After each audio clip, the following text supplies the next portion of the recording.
Hello everyone, welcome to learning with Gautam YouTube channel. तो आज के इस वीडियो में हम करने वाले हैं BA BSc BCom part 3 general and environmental studies paper के इंपॉर्टेंट ऑब्जेक्टिव क्वेश्चन आंसर को। देखिए, आपका जो ये पेपर होगा जीएससी का, इसमें अनेक टॉपिक से आपके एग्जाम में क्वेश्चन पूछे जाएंगे। सबको पता होगा 100 क्वेश्चन पूछे जाएंगे और 100 का 100 क्वेश्चन आपको बनाना है। जितना क्वेश्चन 100 पूछा जाएगा, ये हर एक क्वेश्चन रहेगा ऑब्जेक्टिव फॉर्मेट में, ये आपको पता ही होगा। लेकिन इसमें जो क्वेश्चन पूछे जाएंगे, जो 100 क्वेश्चन, ये बहुत सारे टॉपिक से मिलाकर क्वेश्चन पूछे जाएंगे, जैसे हिस्ट्री से, पॉलिटिकल साइंस से, ज्योग्राफी से, इकोनॉमिक्स से, सामान्य विज्ञान से। उसके बाद आपका जो करंट अफेयर्स का कुछ क्वेश्चन होता है वो उससे, उसके बाद बिहार से रिलेटेड कुछ सामान्य ज्ञान के क्वेश्चन होते हैं उससे। यानी कि बहुत सारे टॉपिक से आपके एग्जाम में इस पेपर में क्वेश्चन पूछे जाएंगे। तो एक एक करके हर एक टॉपिक के जितने भी इंपॉर्टेंट ऑब्जेक्टिव क्वेश्चन है आपके आने वाले एग्जाम के लिए, उस सभी टॉपिक को एक एक करके कंप्लीट करेंगे। आज के इस वीडियो में देखेंगे हिस्ट्री के इंपॉर्टेंट ऑब्जेक्टिव क्वेश्चन, जो कि आपके आने वाले जीएससी पेपर के लिए काफी ज्यादा इंपॉर्टेंट क्वेश्चन सब रहने वाला है। तो आप लोग वीडियो को अच्छे से ध्यानपूर्वक और लास्ट तक जरूर देखिएगा, ठीक है।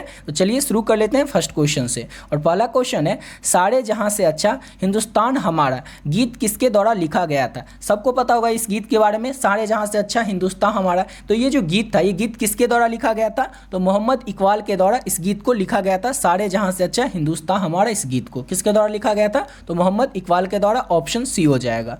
नेक्स्ट क्वेश्चन है, निम्न में से, यानी कि जो 4 ऑप्शन दिया हुआ इसमें से कौन सा विश्वविद्यालय पहले स्थापित किया गया था? अगर यहाँ पर आता नालंदा विश्वविद्यालय तो बता देते नालंदा विश्वविद्यालय सबसे पुराना विश्वविद्यालय। लेकिन जब यहाँ पर नालंदा विश्वविद्यालय नहीं है, तो कौन सा इस चारों में से जो विश्वविद्यालय वो सबसे पुराना है? तो बंबई विश्वविद्यालय जो है सबसे पुराना विश्वविद्यालय चारों ऑप्शन में से, ठीक है। यानी कि ऑप्शन इसका बी हो जाएगा।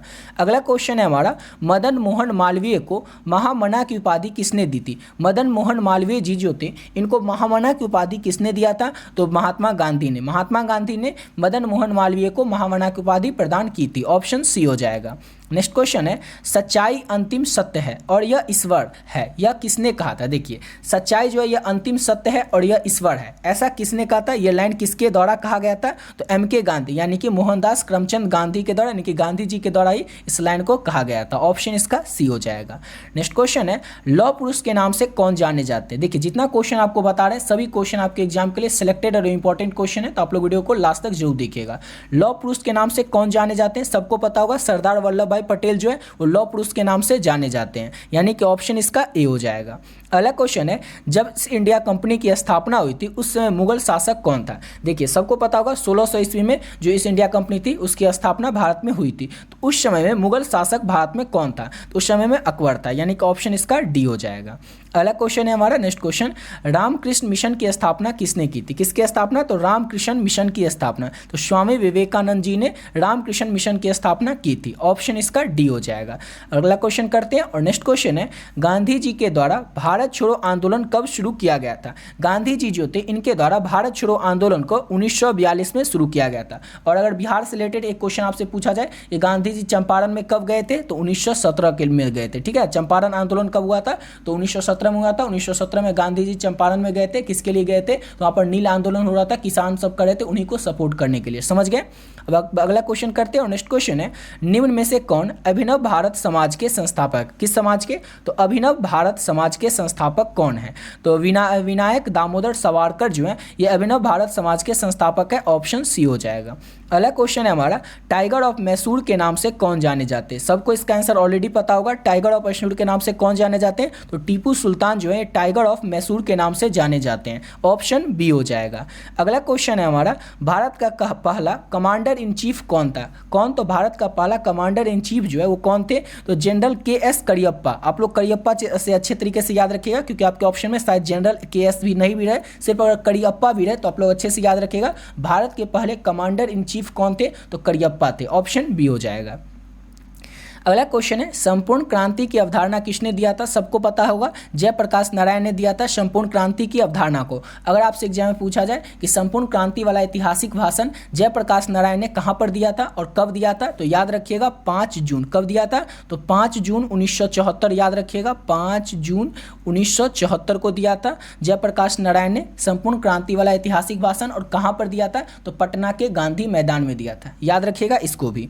अगला क्वेश्चन है, जलियांवाला बाग हत्याकांड के लिए कौन ब्रिटिश जनरल जिम्मेदार था? जालियांवाला बाग हत्याकांड जो हुआ था सबको पता होगा, लेकिन ये कब हुआ था ये भी आप याद ही रखिएगा। ये कब हुआ था? तो 13 अप्रैल 1919 को हुआ था। समझ गए? 13 अप्रैल 1919 को जालियांवाला बाग हत्याकांड हुआ था। उसके लिए कौन ब्रिटिश जनरल जिम्मेदार था, यानी कि कौन ब्रिटिश जनरल था जिसने कि गोली चलाने का आदेश दिया था, जिसके कारण सैकड़ों लोग मारे गए थे और हजारों लोग घायल हो गए थे? किसने ये दिया था? तो जनरल डायर ने हुक्म दिया था कि गोली चलाया जाए, जिसके कारण कि बहुत सारे जो वहाँ पर क्रांतिकारी थे, जो क्या वहाँ पर आंदोलन कर रहे थे, वो सब मारे गए थे। समझ गए? और ये हुआ कब था जालियांवाला बाग हत्याकांड? तो याद रखिएगा 13 अप्रैल 1919 को। किसके नेतृत्व में हुआ था, इसका नेतृत्व कौन कर रहा था? जालियांवाला बाग हत्याकांड का नहीं, वो ब्रिटिश सिपाही की ओर से, तो जनरल डायर। ऑप्शन इसका सी हो जाएगा।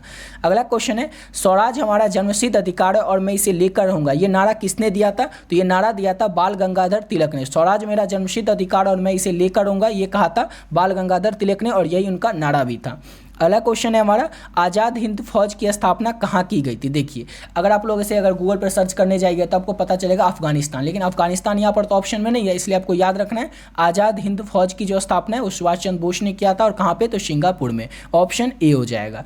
अगला क्वेश्चन है हमारा, बनारस हिंदू विश्वविद्यालय के संस्थापक कौन थे? तो बनारस हिंदू विश्वविद्यालय जो है इसके संस्थापक कौन है? तो मदन मोहन मालवीय। मदन मोहन मालवीय जो है ये बनारस हिंदू विश्वविद्यालय के संस्थापक है। ऑप्शन बी हो जाएगा। अगला क्वेश्चन है, सरदार वल्लभ भाई पटेल डैश के नेता थे, यानी कि सरदार वल्लभ भाई पटेल जो थे इस 4 आंदोलन में से किस आंदोलन के प्रमुख नेता थे? उन्होंने किस आंदोलन का नेतृत्व किया था? तो बारदोली सत्याग्रह जो हुआ था उसका सरदार वल्लभ भाई पटेल ने नेतृत्व किया था, प्रमुख नेता थे इसके। ऑप्शन इसका सी हो जाएगा। नेक्स्ट क्वेश्चन है, ताशकंद शहर कहाँ स्थित है? तो ताशकंद शहर जो है ये उज्बेकिस्तान में स्थित है, यानी कि ऑप्शन इसका ए हो जाएगा। याद रखिएगा ताशकंद शहर कहाँ स्थित है? तो उज्बेकिस्तान में। ऑप्शन ए हो जाएगा। नेक्स्ट क्वेश्चन करते हैं, और अगला क्वेश्चन है हमारा, कौन सा देश अब भी राजा के द्वारा शासित है? यानी कि कौन सा देश जो है ये अभी राजा के द्वारा चलाया जाता है, वहाँ पर लोकतांत्रिक देश नहीं है वो, तो सऊदी अरब। सऊदी अरब जो है ये वर्तमान समय में भी राजा के द्वारा शासन किया जाता है वहाँ पे, और सऊदी अरब में। ऑप्शन डी हो जाएगा। नेक्स्ट क्वेश्चन है, जापान की संसद को कहते हैं, जापान की जो संसद है उसको किस नाम से जाना जाता है? तो डाइट के नाम से। इंपॉर्टेंट क्वेश्चन है, याद रखिएगा। जापान की संसद को क्या कहते हैं? तो डाइट के नाम से जाना जाता है जापान की संसद। ऑप्शन ए हो जाएगा। नेक्स्ट क्वेश्चन है, थाईलैंड की मुद्रा क्या है? हमारे यहाँ की मुद्रा क्या है? तो रुपया है। वैसे ही थाईलैंड की मुद्रा का नाम क्या है? तो बट। बट जो है इस थाईलैंड की मुद्रा का नाम है, यानी कि ऑप्शन इसका ए हो जाएगा। देखिए, एक टॉपिक होता है मुद्रा, यानी कि किस देश का कौन सा मुद्रा, इससे रिलेटेड भी आपके एग्जाम में क्वेश्चन पूछे जाएंगे। अभी तो आपको हिस्ट्री का जितना इंपॉर्टेंट ऑब्जेक्टिव क्वेश्चन है वो करवा रहे हैं, नेक्स्ट वीडियो में पॉलिटिकल साइंस, फिर ज्योग्राफी, फिर इकोनॉमिक्स, इस तरह से जितना भी इंपॉर्टेंट टॉपिक्स जिससे कि आपके एग्जाम में क्वेश्चन पूछेंगे जाएंगे, उन सभी टॉपिक को आपको कवर करवा देंगे। ठीक है, अब बढ़ते अपने अगले क्वेश्चन की। और नेक्स्ट क्वेश्चन है, विश्व का सबसे पुराना शहर कौन सा है? विश्व का बसा हुआ सबसे पुराना शहर जो है वो दमकिस शहर है। कौन सा शहर? तो दमकिस। दमकिस जो है ये विश्व का वर्ल्ड का सबसे पुराना ओल्ड सिटी है। ऑप्शन डी हो जाएगा। नेक्स्ट क्वेश्चन है, जैद अवस्था निम्नलिखित में से किस धर्म की पवित्र पुस्तक है? देखिए, जैद अवस्था ये क्या है? तो एक पवित्र पुस्तक है। याद रखिएगा, पवित्र पुस्तक जो है इसका नाम ये जो है जैद अवस्था, एक पवित्र पुस्तक है, बुक है। और ये किस धर्म से संबंधित पुस्तक है? तो पारसी धर्म से संबंधित एक पवित्र पुस्तक है जैद अवस्था। ऑप्शन इसका ए हो जाएगा। नेक्स्ट क्वेश्चन है, रोने की दीवार जिसे कि बेलिंग वॉल भी कहते हैं, ये कहाँ पे स्थित है? तो बेलिंग वॉल जो है ये यरूशलेम में स्थित है। कहाँ पे स्थित है? तो यरूशलेम में रोने की दीवार जिसे कि बेलिंग वॉल कहा जाता है स्थित है। ऑप्शन सी हो जाएगा। नेक्स्ट क्वेश्चन है, अपवाह तंत्र का निर्माण सबसे पहले निम्नलिखित में से किस सभ्यता के लोगों ने किया था? सिंपल सा क्वेश्चन है, अपवाह तंत्र का जो निर्माण था वो 4 ऑप्शन में से आपको बताना है सबसे पहले किस सभ्यता के लोगों ने किया था। तो सबसे पहले सिंधु घाटी सभ्यता के लोगों ने अपवाह तंत्र का निर्माण किया था, यानी कि ऑप्शन बी हो जाएगा। आपसे एग्जाम में पूछा जाए किस सभ्यता के लोगों को, यानी कि या फिर ये इस तरह से पूछा जाए सिंधु घाटी सभ्यता के लोगों को किस धातु का पहचान नहीं था, तो याद रखिएगा लोहा का पहचान नहीं था सिंधु घाटी सभ्यता के लोगों को। और ये सेम क्वेश्चन आपसे पूछा गया था 2023 में, शायद इस बार भी पूछ ले, तो आप लोग याद रखिएगा। नेक्स्ट क्वेश्चन करते हैं, और अगला क्वेश्चन है हमारा, चीन की ग्रेट वॉल यानी कि महान दीवार, चीन का जो दीवार है आप लोग जानते होंगे जो कि 7 वंडर में से एक है, वो यानी कि वो जो चीन की दीवार है उसका निर्माण करवाया किसने था? तो शी हुआंग-ती ने। नाम थोड़ा कंफ्यूजन वाला है लेकिन याद रखिएगा, शी हुआंग-ती ने चीन की ग्रेट दीवार यानी कि महान दीवार जो उसका निर्माण करवाया था। ऑप्शन इसका बी हो जाएगा।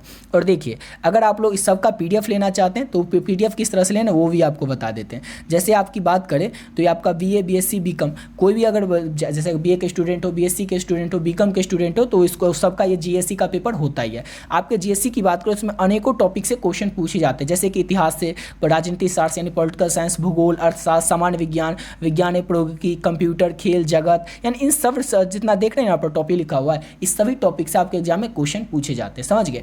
अगर आपको हम कह दें कि 100 क्वेश्चन आपको बता देते हैं और 100 क्वेश्चन कर लीजिए वही आपके एग्जाम में हो जाएगा, ऐसा हो नहीं सकता। क्यों नहीं हो सकता? क्योंकि आपके एग्जाम में 100 क्वेश्चन पूछा ही जाएगा। अगर हम 100 बताएंगे तो कैसे 100 में 100 अब वही क्वेश्चन आ जाएगा। 200 भी अगर हम आपको बता देते हैं फिर भी नहीं हो सकता है। क्यों नहीं हो सकता? क्योंकि ऐसा तो होगा नहीं कि हम 2 क्वेश्चन बताएंगे और उसमें से एक आ ही जाएगा। इसके लिए आपको अगर 100 क्वेश्चन आपके एग्जाम में आ रहे हैं तो आपको कम से कम 1000 क्वेश्चन का प्रैक्टिस करना पड़ेगा। समझ गया? और इस सभी टॉपिक से रिलेटेड आपके एग्जाम में जितने क्वेश्चन देख रहे टॉपिक, इस सभी टॉपिक से रिलेटेड आपको 1000 क्वेश्चन का प्रैक्टिस करके जाना होगा, तभी आप ये क्वेश्चन को सॉल्व कर सकते हैं। और इसके लिए आपको क्या करना पड़ेगा, आप चाहें तो ये PDF ले सकते हैं, इसमें आपको 1000 प्लस ऑब्जेक्टिव क्वेश्चन मिलेगा। कितना मिलेगा? इस जितने टॉपिक देख रहे हैं इस सभी टॉपिक से आपके एग्जाम में क्वेश्चन पूछे जाएंगे और इस सभी टॉपिक से रिलेटेड आपके एग्जाम में के लिए इंपॉर्टेंट 1000 प्लस जो क्वेश्चन है ऑब्जेक्टिव, उसका PDF आपको मिल जाएगा। इसके साथ साथ आपको क्या मिलेगा, तो प्रीवियस ईयर में यानी कि PYQ क्वेश्चन 2019, 20, 21, 22, 23, अगर आप लोग इतना कर लेते हैं ना तो इसके बाहर से आपके एग्जाम में कुछ भी क्वेश्चन नहीं पूछा जाएगा। और आपको पता होगा ललित नारायण मिथिला यूनिवर्सिटी जो है ज़्यादा बाहर से क्वेश्चन पूछता नहीं है, 4-5 साल जो पिछला क्वेश्चन है उसी को उठा करके पूछ देता है और थोड़ा मोड़ा क्वेश्चन इधर उधर से हो जाता है। तो ये 1000 क्वेश्चन का अगर आप लोग प्रैक्टिस कर लेते हैं और ये जो 4-5 साल का क्वेश्चन देख लेते हैं तो आपका जो पूरा क्वेश्चन होगा इसी के अंदर से रहेगा। समझ गए? अब ये 1000 क्वेश्चन का जो PDF रहेगा वो लेना किस तरह से, तो देखिए PDF रहेगा किस तरह से, तो अभी जिस तरह से आपको क्वेश्चन बता रहे करवा रहे इसी तरह से खुद से हाथ से टाइप किया हुआ क्वेश्चन रहेगा और जितना इंपॉर्टेंट क्वेश्चन है वही रहेगा। लेकिन इसमें 1000 प्लस क्वेश्चन रहेगा। वो इसलिए रहेगा क्योंकि ऐसा है नहीं कि हम आपको 100, 200, 300 बता दें और उसी में से आ जाए, आपको ज़्यादा क्वेश्चन का प्रैक्टिस करना पड़ेगा। इसलिए आप लोग इस PDF को चाहें तो ले सकते हैं। इसमें 1000 प्लस क्वेश्चन है। लेना किस तरह से, तो ये नंबर है 7903820891। इस नंबर पर ऑनली आप लोग 10 रुपये पे करके, फ़ोनपे, गूगल पे, पेटीएम किसी माध्यम से ऑनली 10 रुपये पे करके उसके बाद उसका स्क्रीनशॉट ले करके इसी नंबर के व्हाट्सएप पे आपको वो 10 रुपये पे कीजिएगा, उसका स्क्रीनशॉट भेज दीजिएगा और आपको जो व्हाट्सएप पे ही आपको PDF भी मिल जाएगा। ठीक है? इसमें जिसमें कि आपको PDF में आपको एक ही PDF रहेगा और उस PDF में आपको 1000 प्लस ऑब्जेक्टिव क्वेश्चन आएगा, 1000 से भी ज़्यादा ऑब्जेक्टिव।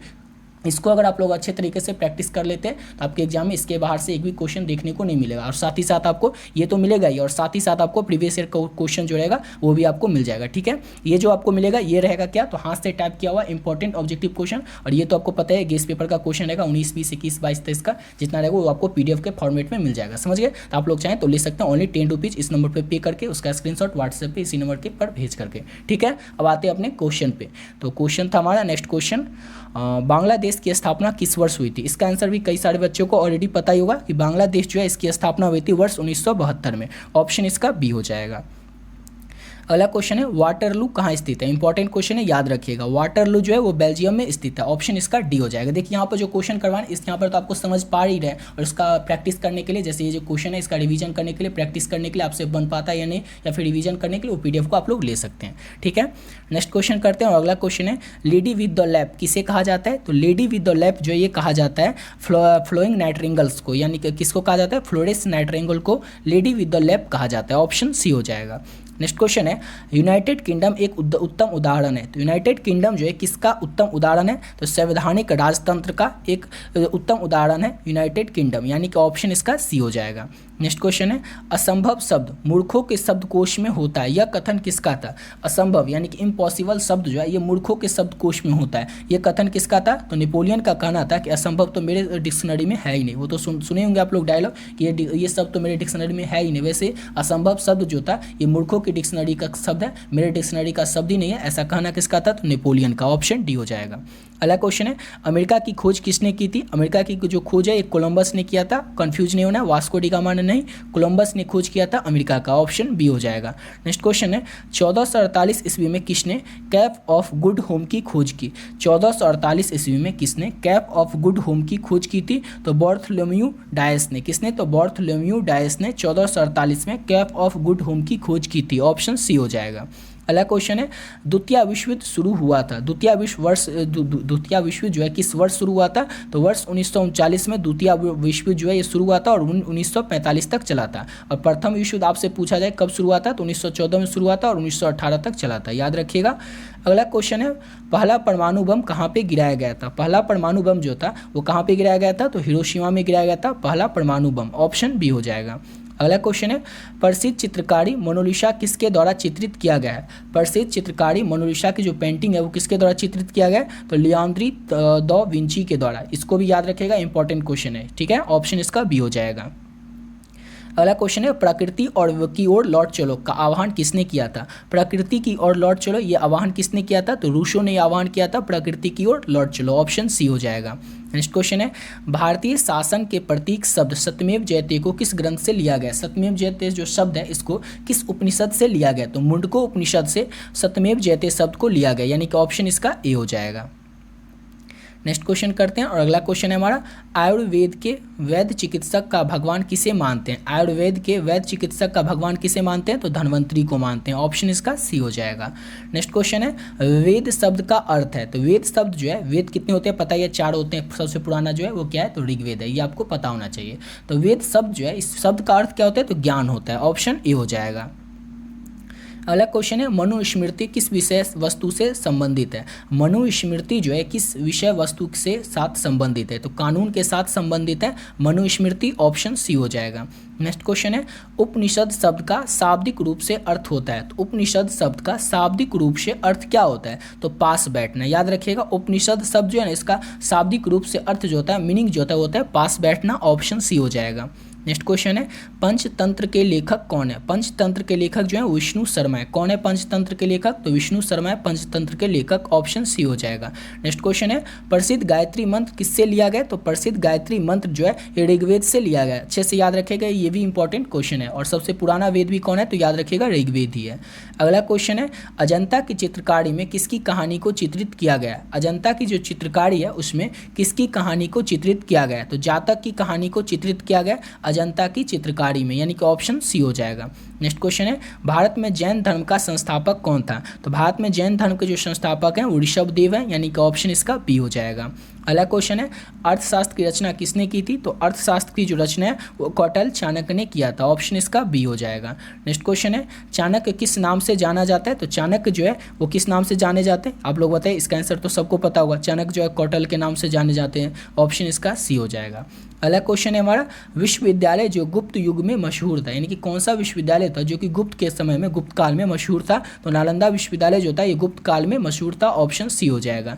नेक्स्ट क्वेश्चन है बाणभट्ट किस सम्राट के दरबारी कवि थे। बाणभट्ट जो थे ये किस सम्राट के दरबारी कवि थे, तो बाणभट्ट हर्षवर्धन के दरबारी कवि थे। ऑप्शन सी हो जाएगा। नेक्स्ट क्वेश्चन है भारत का नेपोलियन किसको कहा जाता है, सबको इसका आंसर पता होगा। भारत का जो नेपोलियन है किसको कहा जाता है, तो भारत का नेपोलियन समुद्रगुप्त को कहा जाता है। ऑप्शन इसका बी हो जाएगा। नेक्स्ट क्वेश्चन करते हैं और अगला क्वेश्चन है हमारा नालंदा विश्वविद्यालय का अध्ययन का महान केंद्र विशेषता था, तो नालंदा विश्वविद्यालय का अध्ययन का जो महान केंद्र विशेषता था ये बौद्ध धर्म से संबंधित था। ऑप्शन इसका ए हो जाएगा। नेक्स्ट क्वेश्चन है कवि कालिदास किसके दरबार में रहते थे, तो कवि कालिदास जो थे चंद्रगुप्त द्वितीय के दरबार में रहते थे। ऑप्शन सी हो जाएगा। अगला क्वेश्चन है हमारा सबसे प्राचीन विश्वविद्यालय कौन सा है, सबको पता है नालंदा विश्वविद्यालय सबसे प्राचीन सबसे पुराना विश्वविद्यालय है। अगला क्वेश्चन है शून्य के सिद्धांत का प्रतिपादन किसने किया था। शून्य के सिद्धांत का प्रतिपादन जो है वो आर्यभट्ट ने किया था, सबको पता है। ऑप्शन सी हो जाएगा। नेक्स्ट क्वेश्चन है किस शासक ने एलोरा मंदिर का निर्माण करवाया था, तो ये आपको आंसर बताइए। इसका आंसर भी पिछले वीडियो में बता चुके हैं, राष्ट्रकूट ने करवाया था एलोरा मंदिर का निर्माण।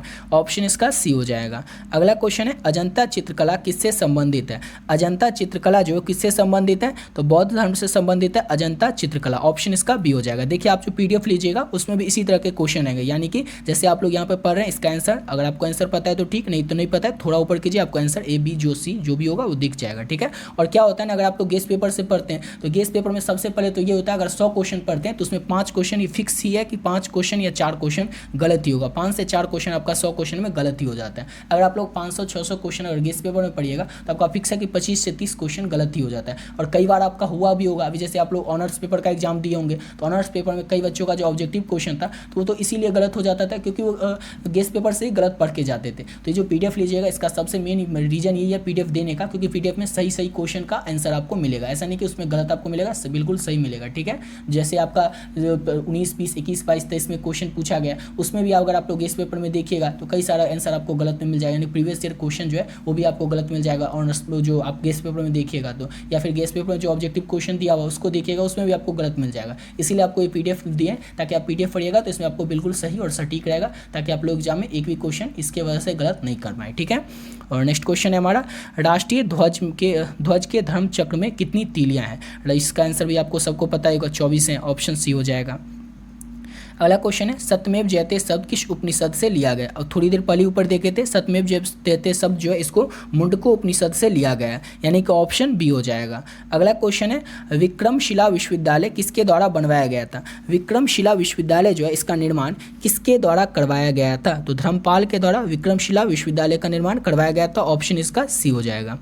ये तो सेम ही क्वेश्चन है। नेक्स्ट क्वेश्चन है, मेघदूत के लेखक कौन है? मेघदूत जो है इसके लेखक कौन है? कालिदास है। इंपॉर्टेंट क्वेश्चन है, याद रखिएगा। जितना क्वेश्चन आपको बता रहे हैं सभी क्वेश्चन इंपॉर्टेंट और सिलेक्टेड है, तो आप लोग अच्छे से सबको याद रखिएगा। यहाँ पर आपको क्वेश्चन को क्या करें, अच्छे तरीके से समझा दिया, और इसका PDF आप लोग लेकर के ओनली 10 रुपीज़ है वो पे करके आप लोग ले सकते हैं उस PDF को, और अच्छे तरीके से रिविजन कर लीजिएगा एग्जाम में जाने से पहले। अगला क्वेश्चन है, रामचरितमानस के लेखक तुलसीदास किस शासक के समकालीन थे? रामचरितमानस के अगर लेखक पूछा जाए तो याद रखिएगा तुलसीदास है। ये जो तुलसीदास है यह किस शासक के समकालीन थे? तो अकबर के समकालीन थे तुलसीदास, ऑप्शन डी हो जाएगा। नेक्स्ट क्वेश्चन है, गीत गोविंद के लेखक कौन थे? ये भी बहुत ज़्यादा इंपॉर्टेंट क्वेश्चन है, VVI क्वेश्चन है, याद रखिएगा। जयदेव जो है ये गीत गोविंद के लेखक हैं, ऑप्शन ए हो जाएगा। अगला क्वेश्चन है, गीता का फारसी में अनुवाद किसने कराया था? तो दारा सिकों ने गीता का फारसी में अनुवाद करवाया था, ऑप्शन डी हो जाएगा। पूछा जाएगा कि गीता को लिखा किसने था, जो सिंपल जो लैंग्वेज था उसमें गीता को सबसे पहली बार लिखा किसने था? तो वेद व्यास के द्वारा रचित है गीता। ठीक है, महाभारत भी वेद व्यास के द्वारा ही रचित है। अगला क्वेश्चन है, निम्नलिखित में से कौन अंतिम सिख गुरु थे? ये भी इंपॉर्टेंट क्वेश्चन है, तो आपको पता होगा गुरु गोविंद सिंह जो है ये सिखों के अंतिम गुरु हैं, ऑप्शन सी हो जाएगा। अगला क्वेश्चन है, खालसा पंथ की स्थापना गुरु गोविंद सिंह ने किस वर्ष किया था? अगर आपसे एग्जाम में पूछा जाएगा खालसा पंथ की स्थापना किसने किया था, तो याद रखिएगा गुरु गोविंद सिंह ने किया था। कब किया था? तो 1699 में गुरु गोविंद सिंह ने खालसा पंथ की स्थापना की थी। नेक्स्ट क्वेश्चन है हमारा, निम्नलिखित में से कौन सा विश्व विरासत की सूची में है? 4 ऑप्शन में सबको बताना है ये कौन सा जो है विश्व विरासत, यानी कि जो हेरिटेज है, जो पुराना सब जगहों का जो रहता है उसको नेचुरल हेरिटेज में अंतर्गत रखा जाता है। ठीक है, तो विश्व विरासत की जो सूची है उसमें ये 4 ऑप्शन में से कौन है? तो खजुराहो, हम्पी और ताजमहल, ये तीनों जो है ये क्या है, यानी कि ऑप्शन डी हो जाएगा। उपरोक्त सब ये तीनों जो है ये विश्व विरासत की सूची में शामिल है, यानी कि ऑप्शन इसका डी हो जाएगा, ऑप्शन डी हो जाएगा उपरोक्त सभी। अगला क्वेश्चन है, खजुराहो मंदिर का निर्माण किसने करवाया था? खजुराहो का जो मंदिर है उसका निर्माण किसने कराया था? तो चंदेल राजपूत ने खजुराहो मंदिर के निर्माण को करवाया था, यानी कि ऑप्शन डी हो जाएगा। अगला क्वेश्चन है और लास्ट क्वेश्चन में, निम्नलिखित में से कौन सी स्थापत्य 12वीं सदी में नहीं बनाया गया था? तो देखिए इसका खजुराहो मंदिर ये 12वीं सदी में बनाया गया था, किसके द्वारा बनवाया गया था? तो चंदेल राजपूत के द्वारा। अंकोर वाट भी 12वीं सदी में बनाया गया था। ये जो नतोदेरिया है जो कि पेरिस में स्थित है, ये भी 12वीं सदी में ही बनाया गया था। लेकिन कोणार्क का जो सूर्य मंदिर है तो 13वीं सदी में बनाया गया था, यानी कि ऑप्शन इसका क्या हो जाएगा? तो ऑप्शन ये हो जाएगा कोणार्क का सूर्य मंदिर, क्योंकि ये स्थापत्य कला के अंतर्गत बनाया गया था और 12वीं सदी में नहीं बनाया गया था, 13वीं सदी में बनाया गया था, इसलिए ऑप्शन इसका ए हो जाएगा। इसी के साथ वीडियो यहीं पे कंप्लीट करते हैं। आशा करता हूँ आप लोग को वीडियो अच्छा लगा होगा। मिलते हैं नेक्स्ट वीडियो में, जिसमें कि नेक्स्ट टॉपिक के इंपॉर्टेंट ऑब्जेक्टिव क्वेश्चन को करेंगे। देखिए आपको जो वीडियो बताए थे उसमें हर एक टॉपिक के जितना, जैसे टॉपिक वाइज हिस्ट्री के, पॉलिटिकल साइंस के, ज्योग्राफी के, इकोनॉमिक्स के, जितना भी टॉपिक है आपके एग्जाम में जिससे क्वेश्चन पूछा जाएगा, हर एक टॉपिक के जो भी इंपॉर्टेंट ऑब्जेक्टिव क्वेश्चन है उस पीडीएफ में ऐड कर दें। 1000 प्लस ऑब्जेक्टिव क्वेश्चन है, उसको अच्छे से आप लोग तैयार कर लीजिएगा उस पीडीएफ को लेकर के। कैसे लेना वो आपको ऑलरेडी बता चुके हैं। नंबर है 7903820891। उस नंबर पर आप लोग फोन पे, गूगल पे, पेटीएम किसी माध्यम से 10 रुपये पे करके व्हाट्सएप पे स्क्रीनशॉट भेज करके और व्हाट्सएप पे उसका पीडीएफ आपको मिल जाएगा, वहाँ से उसको अच्छे से आप लोग लेकर के तैयारी कर सकते हैं। और साथ ही साथ आप लोगों को 19, 20, 21, 22 और 23 यानी कि जो 4-5 साल पिछला का क्वेश्चन है वो भी आपको मिल जाएगा। ठीक है, और आपको 1000 जो क्वेश्चन का इंपॉर्टेंट क्वेश्चन का पीडीएफ है वो तो मिल ही जाएगा, उसको अच्छे से आप लोग तैयार कर लीजिएगा। ठीक है, तो मिलते हैं नेक्स्ट वीडियो में नए वीडियो के साथ।